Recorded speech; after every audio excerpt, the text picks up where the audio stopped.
Una vez más, bienvenidos a nuestras conversaciones con FEDIAP, estos encuentros semanales que tenemos con amigos o con gente que nos vamos haciendo, ojalá amigos como en este caso, y que se prestan a contarnos su vida, pero además que nos permiten estar un poquito más cerca de la realidad de personas que, en este caso como Matías, hablan de algo que tanto nos interesa a nosotros como es el medio rural, como es la producción agropecuaria.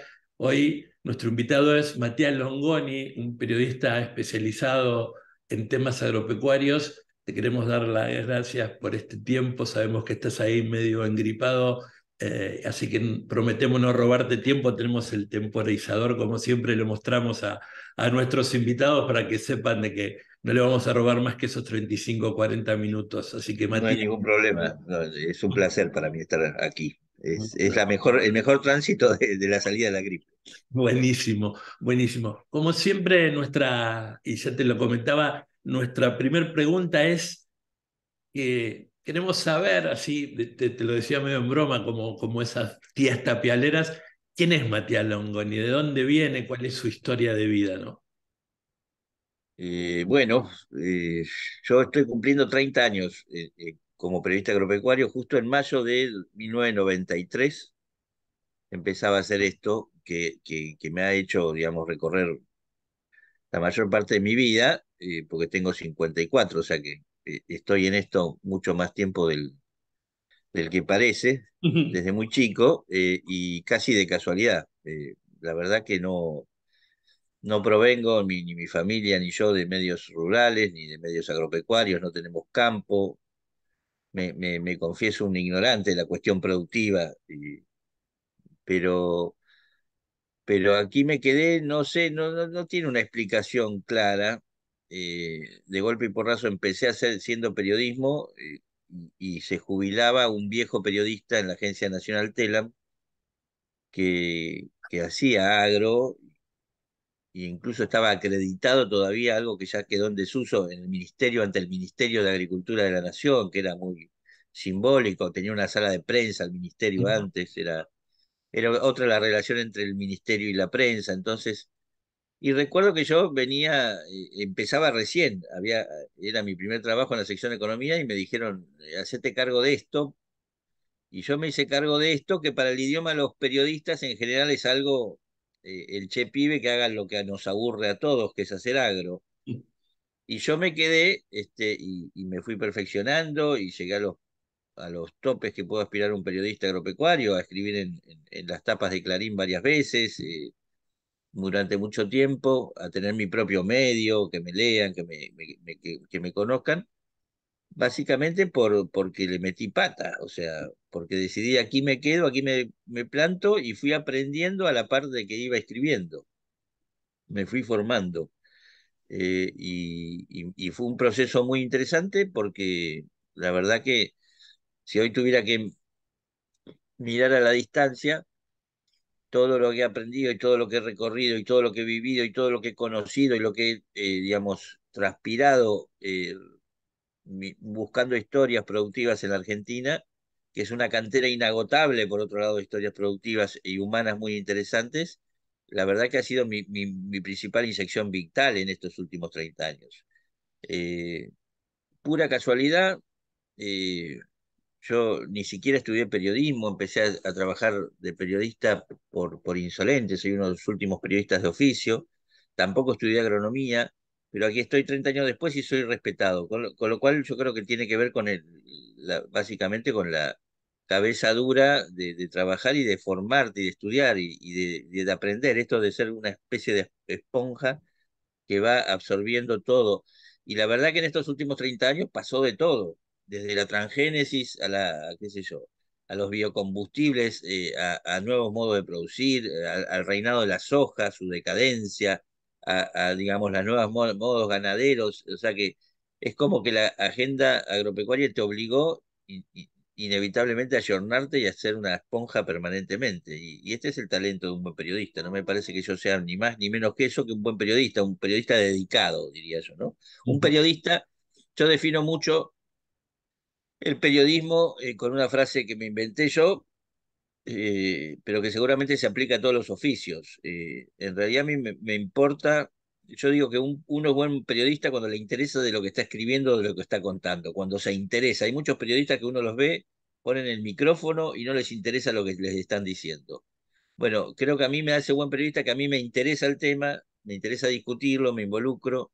Como un agrónomo se puede involucrar con un lote, como un veterinario se puede involucrar con un animal.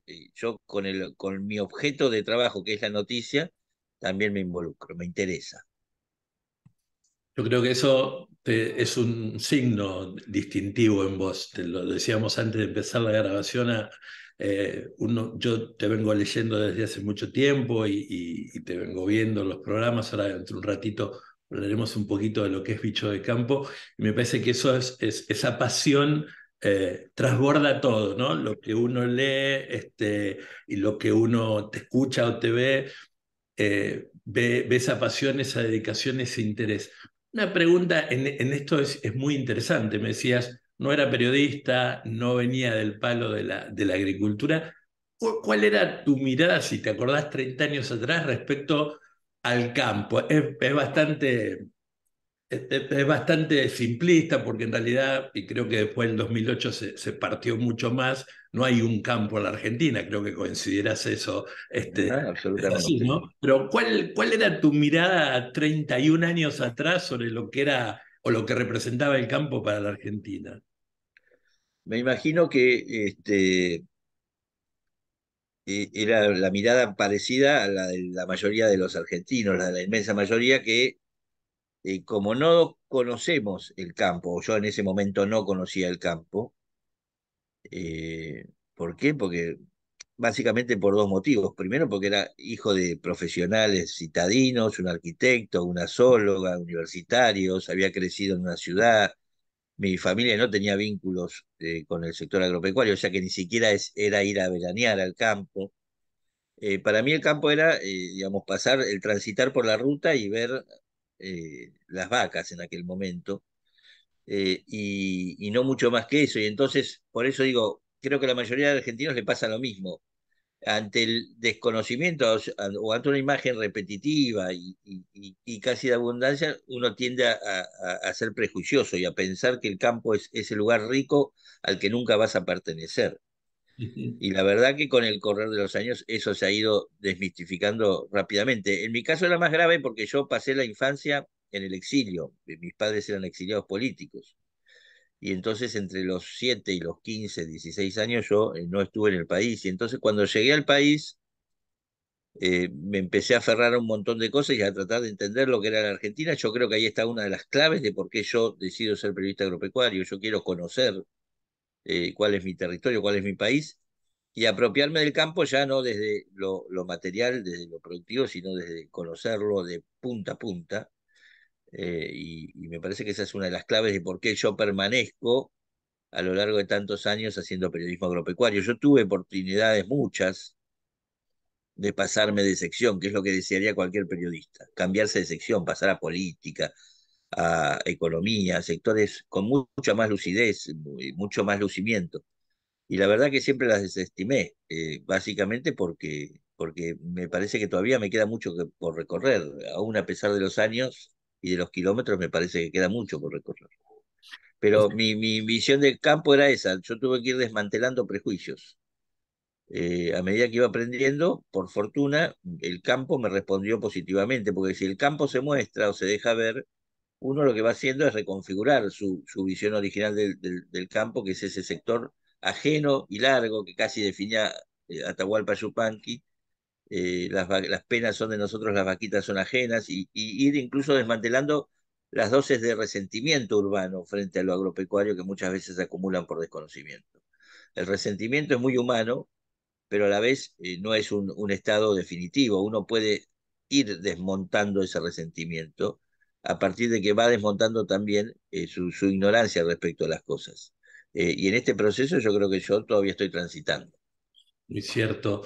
Eh, el 2008 siempre nosotros planteamos que marcó un hito para algunas cosas buenas y otras malas. Eso, digamos, quizás no sea, o sea, te amo para otra charla, porque los llevó a muchos a involucrarse o a preocuparse, pero a otros también a tener una imagen, hablando de esto de ir desmantelando, como vos planteabas, que creían que el campo era un gringo con una 4x4 nadando en soja. Y siempre yo vivo en una ciudad medianamente grande, vivo en San Nicolás, en el norte de la provincia de Buenos Aires, y Ajá. bueno, ahora está Espoagro, pero siempre trato de estar explicándole, digo, mirá, no es lo mismo un tialero de San Ignacio en Misiones que un criador de ovejas en Sarmiento, en Chubut, que un señor que tenga 150 hectáreas en Arequito, digamos, todos pertenecen al medio rural, pero no todo es el campo, como crees que los ves esa historia.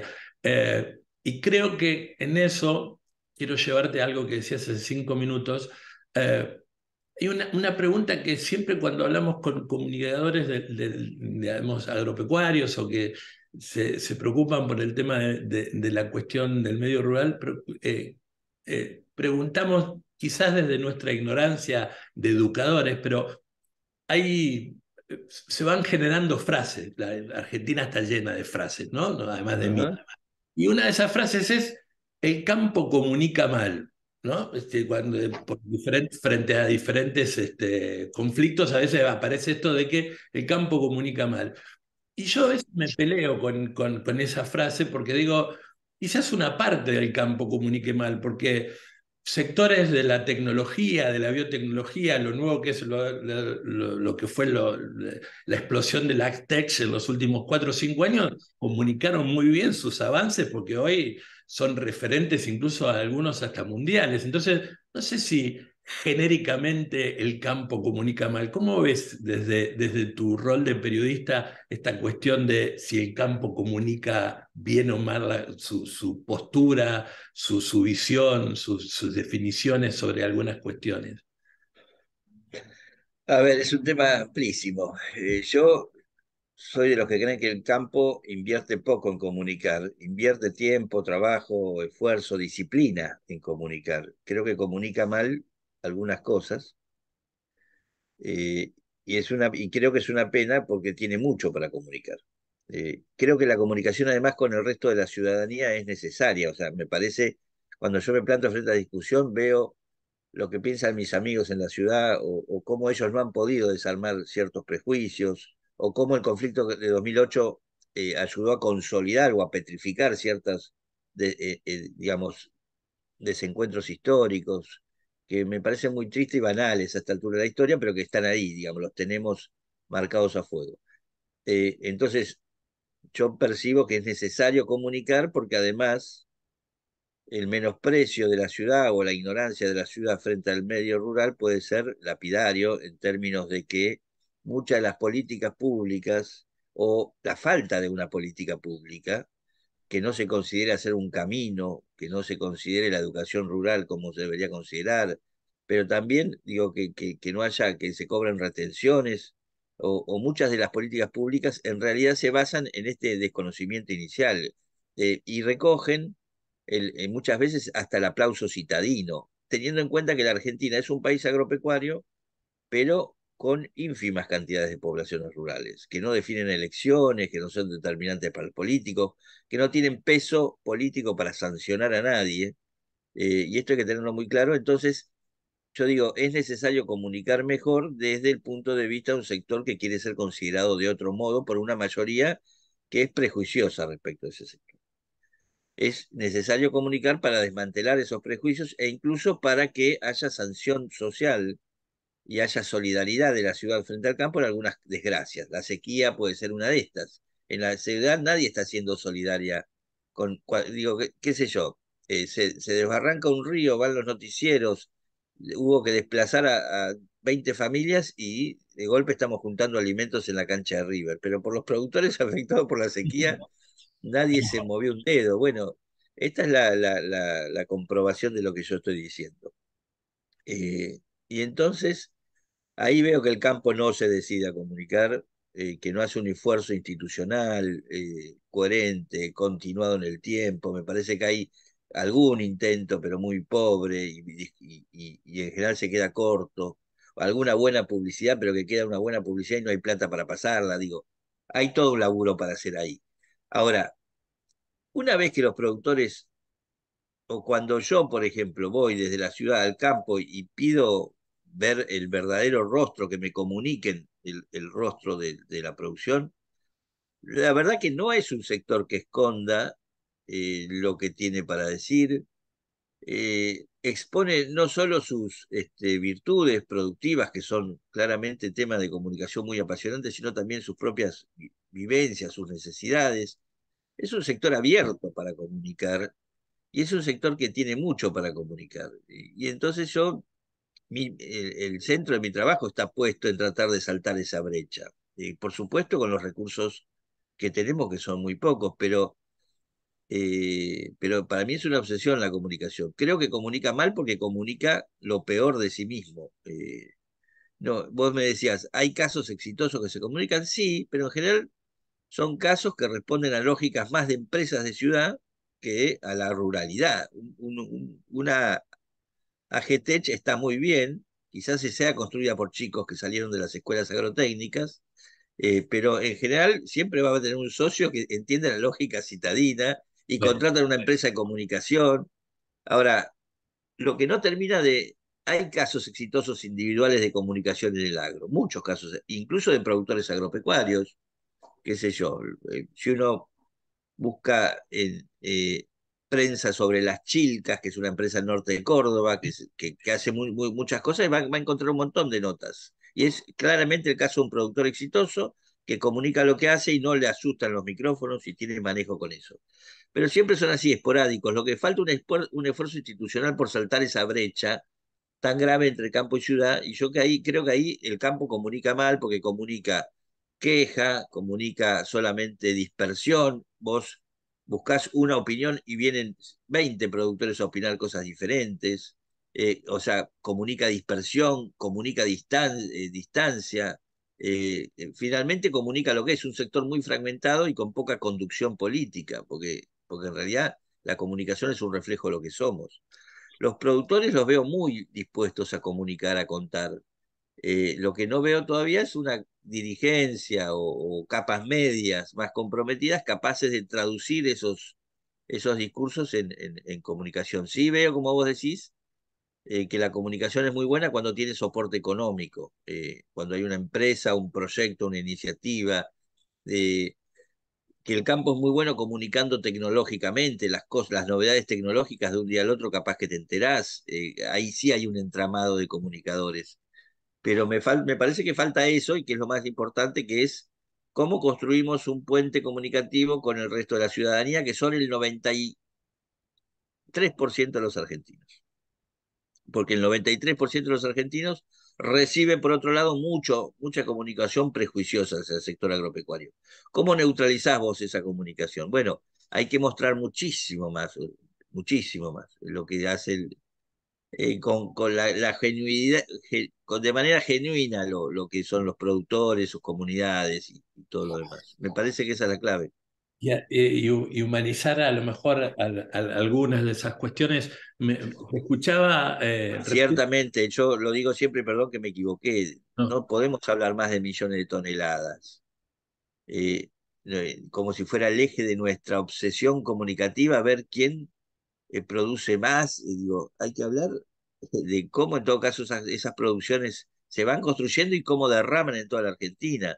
Digo, ponerle cara a la información agropecuaria es vital, porque si no el público urbano ve casi una carrera deportiva, a ver quién produce más, quién la tiene más larga, y la verdad que tampoco es un mensaje útil para el sector agropecuario. Entonces hay que hacer un laburo muy importante que empieza por humanizar y empieza por saber vos qué querés comunicar.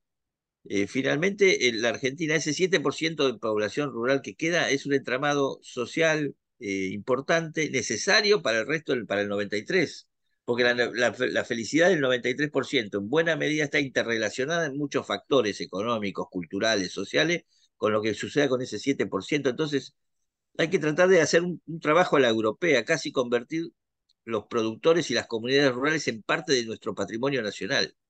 mm, Y para eso necesitas educar y sobre todo necesitas derrotar prejuicios. Y esto es lo más complicado de todo. Porque si digamos, para el resto, para el 93, ese 7% en realidad es una casta privilegiada que goza y además produce millones de toneladas y millones de dólares y está alejada de las realidades del 93, en realidad estamos haciendo un flaco favor, porque no es así en general. Y en realidad ese 93 abreva cotidianamente de ese 7. Y entonces esos puentes existen, lo que nos está costando es verlos a los argentinos y considerar a nuestras comunidades rurales casi como un atributo a cuidar. Es lo que hacen los europeos, que tienen una política de protección muy clara de sus medios rurales. A veces se irá de mambo, a veces pondrá acento en los pajaritos, pero finalmente tienen una intención de proteger lo que les pertenece a todos los europeos, que es lo que los sacó de las hambrunas de la posguerra, por ejemplo, ¿no? Y entonces ese agradecimiento, esa mala onda social que se respira en la Argentina contra lo rural, debería convertirse en simpatía natural. Y este es el trabajo, el desafío enorme que tiene el agro argentino por delante.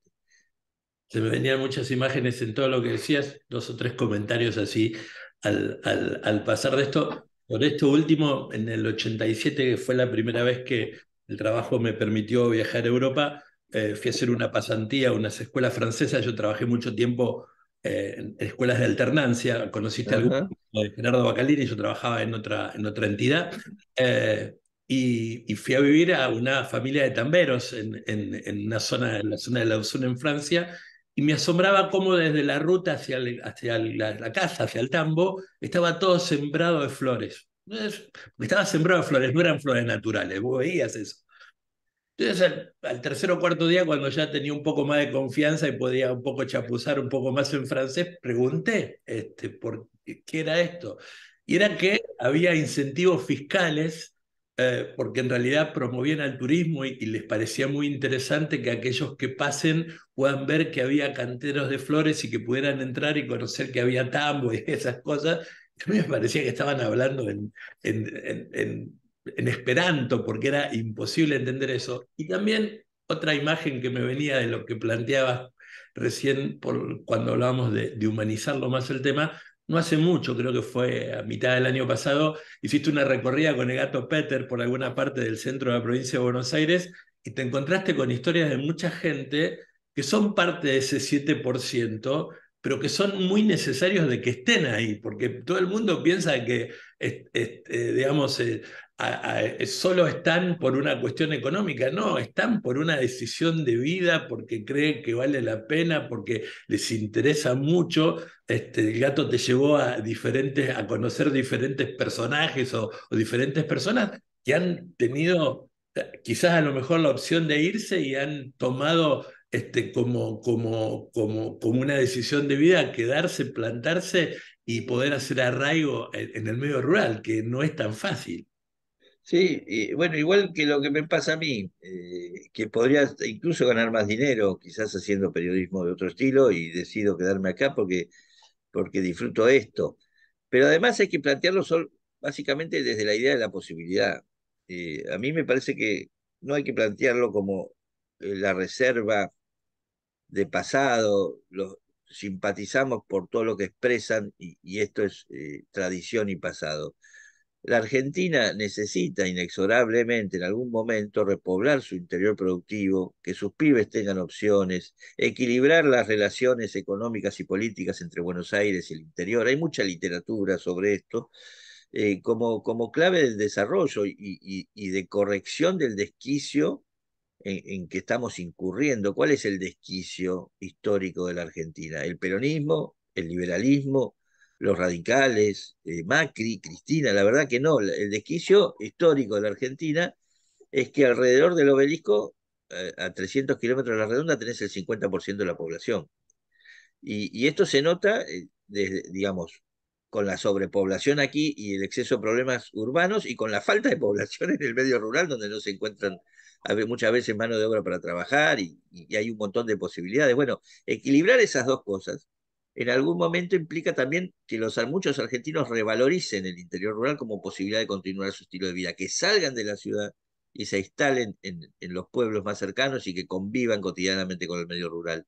Me parece que esa es la clave del desarrollo, que cualquiera de izquierda o derecha, de centro, cualquier argentino bien intencionado podría producir, porque además está claro, el dilema económico y de desarrollo de la Argentina. Ya nos hemos cansado de discutir sustitución de importaciones, si teníamos que dedicarnos a maquinaria pesada, si teníamos que hacer cañones de hierro para la Segunda Guerra Mundial. Digo, tenemos la posibilidad de producir alimentos y energía para un mundo que los demanda y tenemos la enorme responsabilidad de agregarle todo el valor posible para no exportar materias primas sin valor agregado y no tener una exportación de $400 por tonelada en promedio, sino tener una de 2.000, de 1.000, con que la levantemos a 600 ya hicimos un gran mérito. Y la verdad que está claro, digamos, este es el camino de desarrollo que tiene la Argentina y vendrán industrias pesadas a proveer maquinaria para eso, y vendrán aviones para trasladar un agrónomo de un lado al otro del país, porque hay que asesorar un campo, y vendrán universidades, y vendrá conocimiento, pero todo funciona de ese nudo, digamos, de ese hilo conductor. Fernando Vilera, que seguramente lo conocerás, que es fue decano de la FAUBA y hoy está con agronegocios, impulsa y estudiando mucho China, dice que el objetivo final sería que la bandejita de alimentos preparados para los chinos, para que un chino coma en el tren, sea de origen argentino. El plástico, el tenedor de plástico, el arroz, la carne, las verduritas e incluso la fruta. Y bueno, sería lo deseable, pero todavía no lo concebimos como proyecto nacional. Entonces yo no creo que sea solamente el campo como reservorio y custodio de pasado y de tradición. Creo que es básicamente el campo como posibilidad.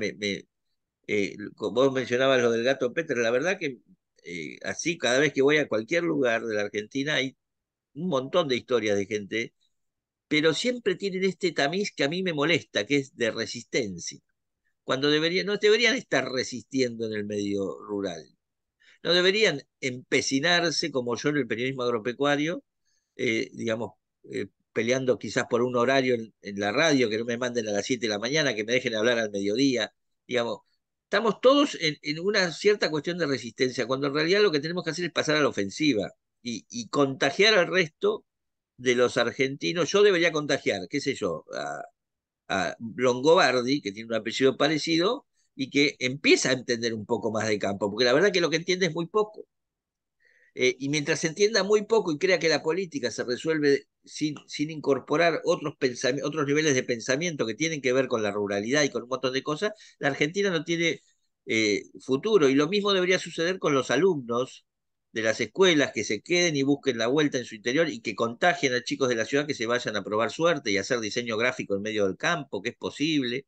Y así debería construirse una nueva dinámica que debería ser pasar de la resistencia a una ofensiva de repoblamiento rural muy intensa. Y esa es la clave, porque la verdad que la Argentina, con el 93% de la población urbana y con el 50% de esa población a 300 kilómetros del obelisco, es inviable. Es inevitable pensar que esa Argentina lo que va a hacer es chuparle recursos a su interior productivo para sostener ese desaguisado urbano. Y ojalá que algún día estemos discutiendo eso. Y bueno, yo creo que cuando empecemos a discutir esas cosas, lo que vamos a ver es una revalorización de lo rural muy importante, parecida a esta que vos citás en Europa, donde hoy se está produciendo también un fenómeno, donde la Unión Europea hizo fuerza por sostener una estrategia defensiva durante mucho tiempo, pero hoy se están viendo nuevos modos de ruralidad, nuevos modos de producción, gente que se vuelve hastiada de las ciudades. Yo creo que la Argentina tiene que ver con la posibilidad, que el campo hay que presentarlo y contarlo como posibilidad, no como resistencia. Y yo, por supuesto, voy modulando. Siempre me da, a veces algo con gusto amargo de las notas porque veo que la gente está resistiendo demasiado y no merece el habitante rural resistir tanto. Ujú. Y a veces cuando veo pibes salgo emocionado porque digo, mirá que se está produciendo finalmente, y qué sé yo, el otro día 9 de julio, 3 pibes, hijos de agrónomo, que habían montado un emprendimiento hidropónico para alimentar de verdura fresca a toda su ciudad. Y bueno, y esas historias son gratificantes. Entonces, estamos en ese momento histórico donde la Argentina está definiendo y tiene que definir su relación con el mundo, su sistema político, cuál es su eje de desarrollo, y que yo creo que finalmente todo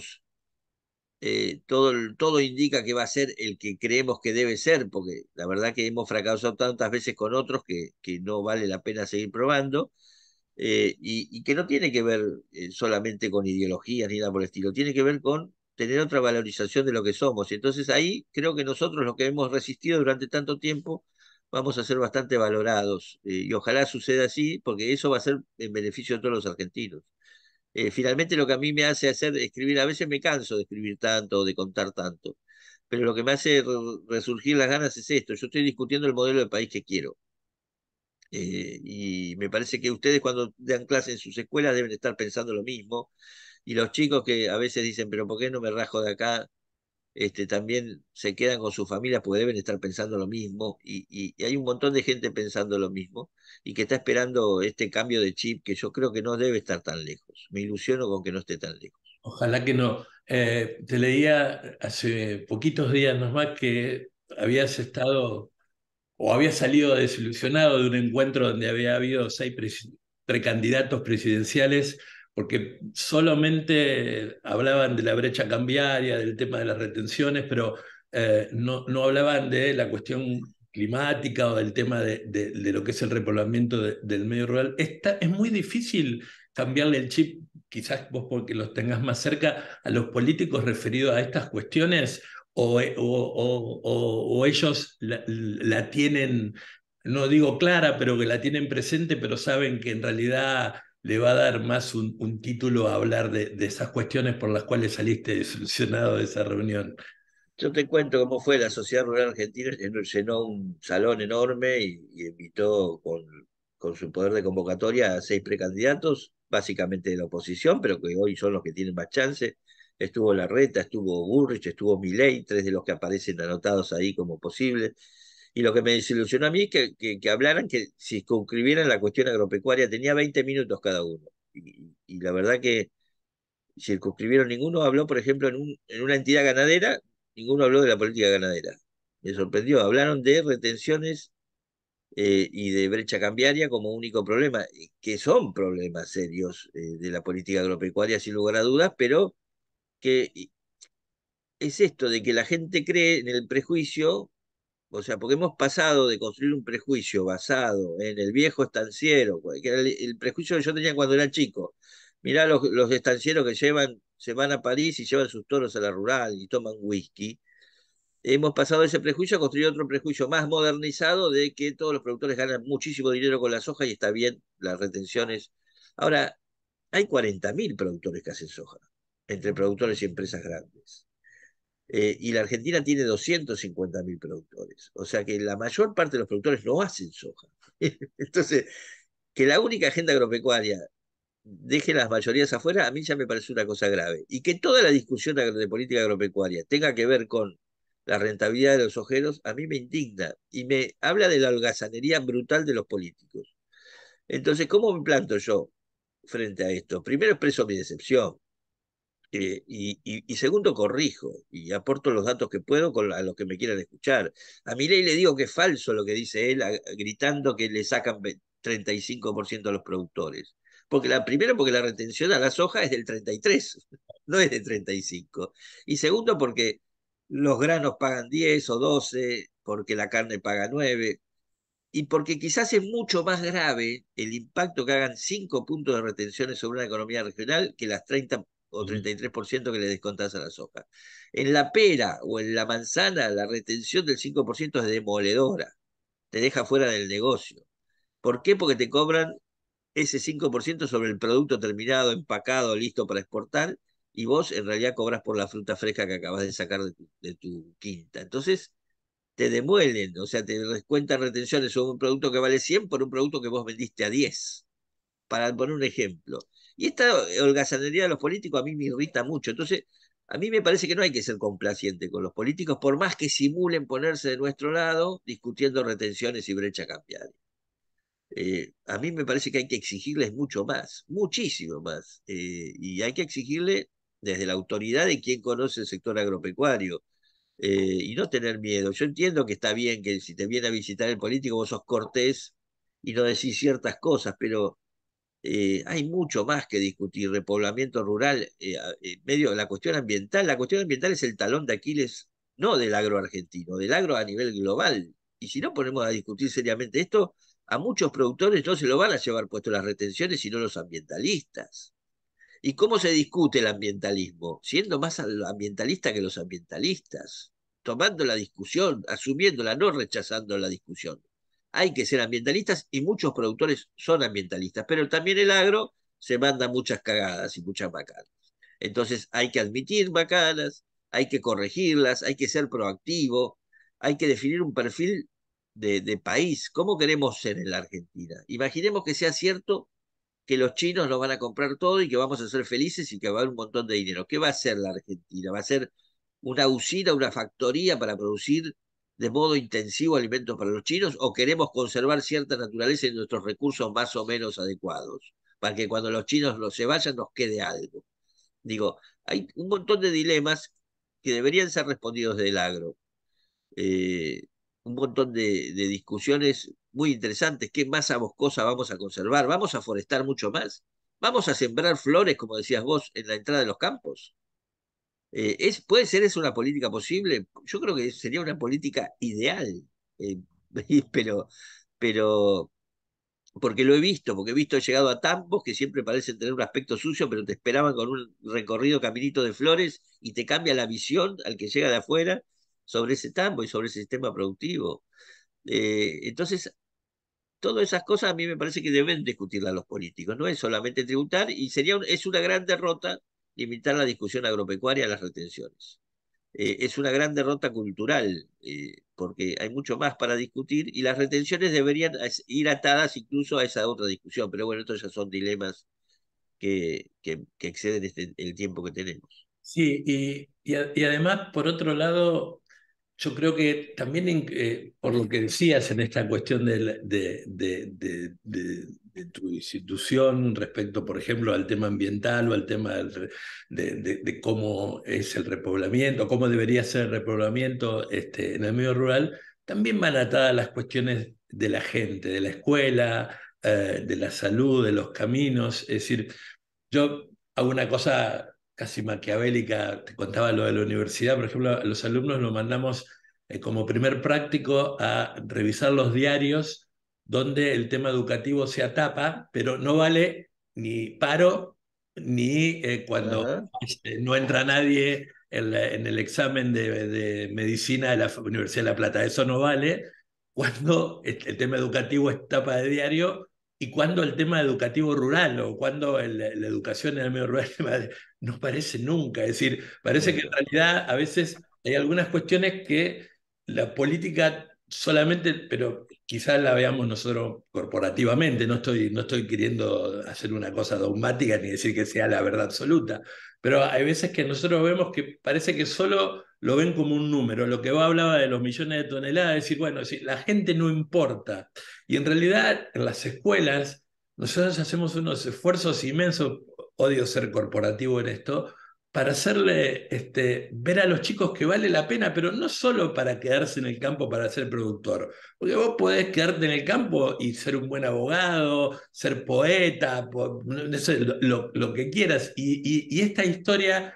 de que a veces te miden por lo que producís o por lo que te van a retener o por lo que te van a sacar, es terrible porque no se lo puedes hacer entender al chico porque a veces vuelve a la casa, no es que no se lo puedes hacer entender, le es más difícil porque vuelve a la casa, ve que el viejo reniega con el precio del gasoil, que reniega por tal o cual cosa.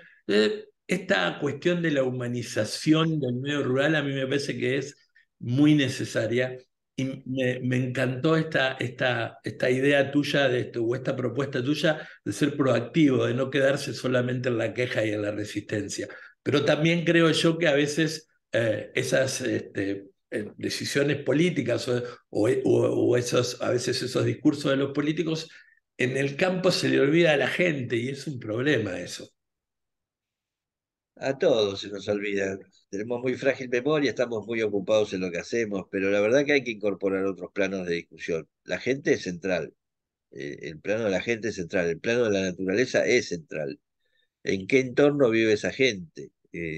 Digo, y me parece a mí que en todo caso, a partir de esos dos conceptos, la Argentina debería recuperar una agenda de trabajo que incluye un montón de otras cosas, que hoy parecen todas focalizadas, como decís vos bien, a un negocio multimillonario que nos pasa por al lado, del cual quizás somos protagonistas, pequeños protagonistas, que es cierto que la Argentina lo necesita, pero que no es todo, o que en todo caso no logramos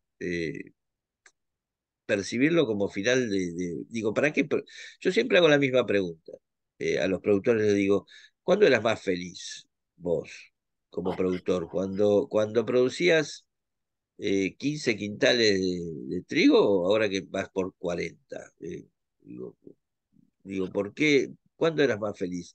Y esta es una de las claves incluso de la agroecología como movimiento conceptual ahora en el campo que está tan de moda entre algunos.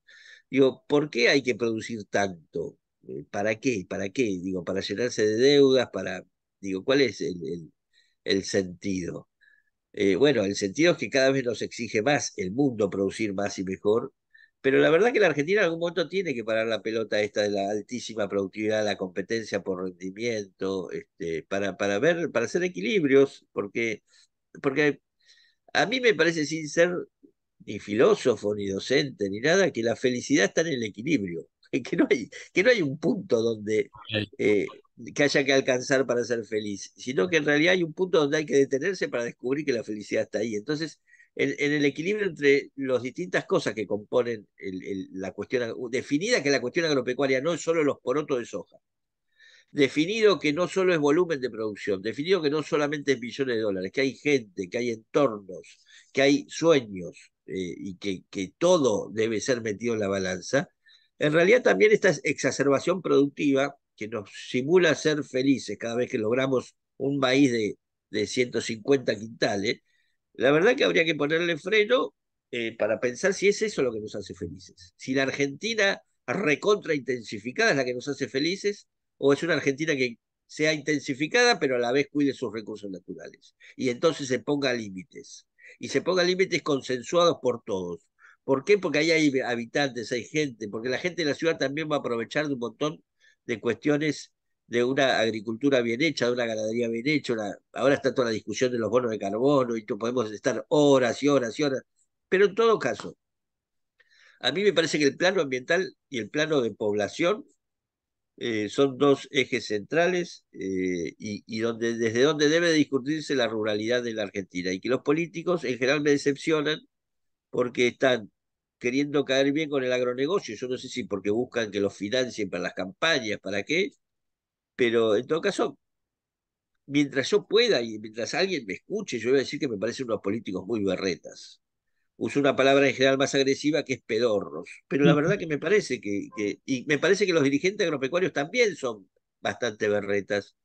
Y obviamente parezco petulante y me miran con cara de odio porque este que no pertenece al sector, que ni siquiera tiene campo, ¿qué se entromete tanto? Y bueno, y ahí yo les digo, o trato de explicar que mi petulancia en realidad no es tal, que es la desesperación de ver un país que está construyéndose de mal modo y que podría corregirse empezando a discutir este tipo de cosas. Por supuesto que nada va a ser perfecto, pero en ese equilibrio a mí me parece que está la felicidad de la nación argentina. Eh, la nación argentina no es feliz, no porque tenga peronismo, porque tenga liberales, sino porque no tiene un modelo de desarrollo equilibrado que contenga a todos. Es un modelo que expulsa gente hacia los cordones de pobreza, es un modelo que concentra gente en las ciudades, es un modelo eh, que en realidad es restrictivo más que proponer. Bueno, me parece a mí que en esta discusión de los equilibrios está el modelo de desarrollo que tiene que discutir la Argentina. No es necesario producir más para ser feliz. Yo a veces me descubro, bueno, el mismo día ese de, de la rural. de la rural, los 6 precandidatos, yo dije, bueno, voy a mostrar mi oficio de periodista. ¿Y qué hice? Hice una nota en simultáneo que iban hablando, yo iba haciendo una nota y hice las 6 notas una tras de otra de corrido, cosa que muy pocos periodistas pueden hacer. Yo ahí demostré mi oficio. Digo, sería carne de cañón para que me vengan a contratarme de las mejores editoriales del mundo. Yo tengo formación en agencia, tengo criterio, escribo rápido, escribo bien. Ahora, cuando salí de la rural, con 6 notas publicadas, están en Bicho de Campo si la gente las quiere leer. Me quedó una sensación vacía, porque finalmente yo había sido muy productivo en términos de oficio, Pero no te pero llevaste la verdad que no había sacado la síntesis la saqué con el Twitter al día siguiente diciendo que me habían desilusionado. Ujú. Uno puede producir muchísimo y sentir una gran desilusión, entonces hay que modular y a los chicos tienen que aprender a modular y aprender, sobre todo en una sociedad tan consumista como la que nos proponen ahora, tienen que aprender a modular ansiedades. Y ahí tienen que saber que no es el mejor agrónomo ni el mejor productor el que produce más, sino el que produce contemplando algunas otras variables en su entorno. Entre ellos, su propia satisfacción, su propio desarrollo profesional. Capaz que hay que desandar un camino, no usar el paquete tecnológico que es tan sencillo y plantearse hacer otro experimento. Qué sé yo, hoy acabo de cerrar una nota con Jorge González Montaner, y es un agrónomo que tiene una red de ensayos muy lúcido, que interactúa con todos, y él me dice, y que a mí me encanta porque va a una jornada de tal empresa y habla mal de esa empresa, diciendo tus semillas fueron las peores y las mejores fueron las de Pirulo. ¿Por qué? Porque comparó todas. Bueno, tener esa audacia, esa audacia de cuestionarse que los modelos son perfectos y que producir más es el único camino posible. A mí me parece que está mal eso, pero como concepto de vida, no digo no digo volverse agroecologista, que quede claro. No digo volver a hacer las cosas como nuestros abuelos. Digo, pensar si no hay alternativas, siempre es mucho más lindo el ensayo, el error, el aprendizaje, que repetir la receta y repetir la receta y repetir la receta. Sí, y además es muy difícil, por lo otro, decías, es quedarnos aquello de esa idea de que todos los extremos, es una frase, o volvemos otra vez a la frase hecha de, ¿no? De todos los extremos son malos, ¿no? Luego escuchás a alguno y decís, pero pretendés que vivamos en Indochina de los 40, de los 50, donde solo había arroz y de vez en cuando un poquito de cerdo. Yo creo el equilibrio también va en eso, pero no te quiero robar más tiempo. Hablabas recién también de los sueños y ¿qué te animó a hacer Bichos de Campo? Porque hoy es una realidad que la puede ver, que la puede leer, que la puede oír mucha gente. Seguramente habrá algo que a lo mejor te ha animado, fue el tirarte a la pileta o oliste algo que podía funcionar. ¿Cómo fue eso? Yo laburé en Clarín antes de Bicho de Campo, laburé en Clarín ¿Qué 18 tiempo? años, ¿Qué tiempo? 16 años. Tuve tapas, tuve páginas 3, escribía bastante en Clarín en economía sobre agro. Era el lugar deseado de muchos periodistas y me fui. Por esta sensación de que, bueno, que son ciclos cumplidos y, y, y me fui a hacer algo independiente, que era Bichos de Campo, que hasta ese momento era un humilde programa de televisión y hoy es una página web, casi un diario agropecuario. Yo creo que es uno de los mejores de la Argentina, sin duda, y que ahora ya no solo lo hago yo, sino que lo hago con varios periodistas buenos, eh, que genera opinión pública y es visto y genera, a mí me encanta porque en general eh, no porque es leído, sino porque las historias que cuenta, justamente las historias que yo voy buscando de gente muy humanas, son las grandes protagonistas. Podemos estar discutiendo si retenciones sí o no, pero al mismo tiempo demostramos, como ahora, un productor o un pibe que su viejo se fracasó en el 2001 y entonces le quedaron los ahorros en el corralito. Cuando los sacó, dijo, ¿en qué los pongo? Para que no me vuelvan a cagar los bancos, y los puso en una plantación de nuez pecan, y ahora el pibe es el agrónomo más capacitado, uno de los más capacitados en nuez pecan de la Argentina. Digo, esa es Cuando una tenía, historia. cuando tenía lo de la Peña del Colorado, me acuerdo también, estaban las historias que ahí también había en ese momento, ¿no? En algún momento. Hay el Colorado López, que tenía una peña, que sabe mucho de folclore, anda buscando siempre, cuenta sus personajes entrañables del sector agropecuario, pero así todo, porque tiene que ver con este desafío de comunicar otra cosa. Y yo creo que ese desafío es exitoso y seduce mucho al público. ¿Por qué se lee Bicho de Campo? Porque seduce también al público urbano, que está añorando esas historias de vida y añorando construir un puente con la ruralidad diferente al que le proponen los grandes medios. Entonces, yo sentí que en Clarín ya estaba, que era difícil hacer, me choqué con la cabeza muchas veces y creí que había que hacerlo y lo hicimos, y yo soy un enfermo del trabajo. No es bueno tampoco eso, pero bueno, tengo la ventaja que disfruto lo que hago en general y viajo mucho y trato de buscar historias y soy bien recibido en los lugares, y eso es gratificante. No nos llenamos de plata, es una especie de cooperativa digamos, utiliza el salario, es lo que entra, pero ahí estamos, y como digo yo, le digo a todos los periodistas que trabajan conmigo, mientras dure. No digamos no dejemos de decir nada ni seamos complacientes con nadie. Mientras dure, dura. Y cuando no dure, no durará más y buscaremos la felicidad en otro lado. Pero mientras tanto, en todo caso, la demostración que también en el difícil sector de la comunicación en la Argentina, donde el periodismo está en profunda crisis, donde los canales de televisión responden más a lógicas políticas y empresarias que al periodismo propiamente dicho, donde la verdad que yo me da vergüenza ajena a algunos colegas míos. Bicho de Campo, en todo caso, es una apuesta alocada que demuestra que hay espacio para hacer cosas diferentes, que la Argentina es tan diversa y tan vasta que se pueden hacer cosas muy distintas en la veterinaria, en la agronomía, en las AGTech, en el comercio de insumos, en todos lados vos podés crear cosas y en todo caso emperrarte en que lo que estás haciendo está bueno. Y podés vivir si no sos justamente, si la felicidad es un equilibrio y no es llenarte de plata, ni ir a Miami, ni nada por el estilo, si vos tenés una satisfacción en ese equilibrio entre lo que haces y lo que ganás y cómo podés vivir, la verdad que es muy sencillo decidirse. Tenés que tener claro eso, porque si no se transforma la felicidad en algo que vos buscás constantemente, a mí, ¿qué me quedaba después de Clarín? Pasar al New York Times, ganar el Pulitzer. En Clarín hice las mejores, fui premio de periodista de investigación, investigué grandes casos de corrupción, hice todo lo que había que hacer. Me llama cada tanto de la radio, de TN, me reconoce mi vecina en la calle, mi carnicero me dice, te vi en la tele y está todo bien, digo, uno puede seguir pensando que hay algo más allá, pero en realidad uno debería ser feliz con lo que hace y lo que hace es en función de un colectivo siempre.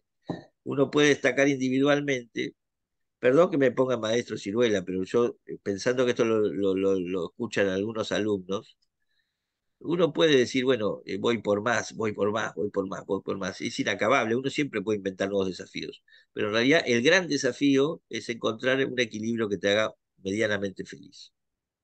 Y con otros, ¿no? Para que no solamente los miremos a lo lejos. Te robamos más de lo que habíamos planteado en el tiempo. Queremos agradecerte. Yo soy No, charleta, pero no, discúlpame. a mí me quedan mil cosas, desde aquellas eternas peleas por el tema de Chegaray y un montón de cosas para que nos cuentes, para que sepas, pero en verdad no queremos robarte más tiempo y tampoco queremos robarle a los alumnos en el aula. Después los profes nos han dicho, no eran 40 los minutos de la hora cátedra, pero esta historia de vida creo que nos deja sabor a poco un poquito y seguramente por ahí te molestaremos en otro momento, pero también esta historia me gustó mucho, me quedo con lo del equilibrio, me quedo con que solamente tener y tener y tener no te hace feliz. Yo concuerdo mil por mil contigo en ese sentido. Te vamos a seguir leyendo, te vamos a seguir escuchando y vamos a seguir esperanzados en dos cosas, en que te desilusiones cada vez menos, porque entonces todos nos vamos a desilusionar un poquito menos, y que en realidad sigas teniendo esa valentía y esa capacidad para poder comunicar sin ningún tipo de freno, sin ningún tipo de escrúpulos y sin ningún tipo de prejuicio en decir lo que pensás y lo que crees, porque en realidad lo estás creyendo de manera colectiva y eso yo al menos lo valoro mucho. Muchas gracias por el tiempo. No, un placer para mí, un placer. Gracias. Un abrazo grande y ojalá que te pongas pronto bien de esa gripe.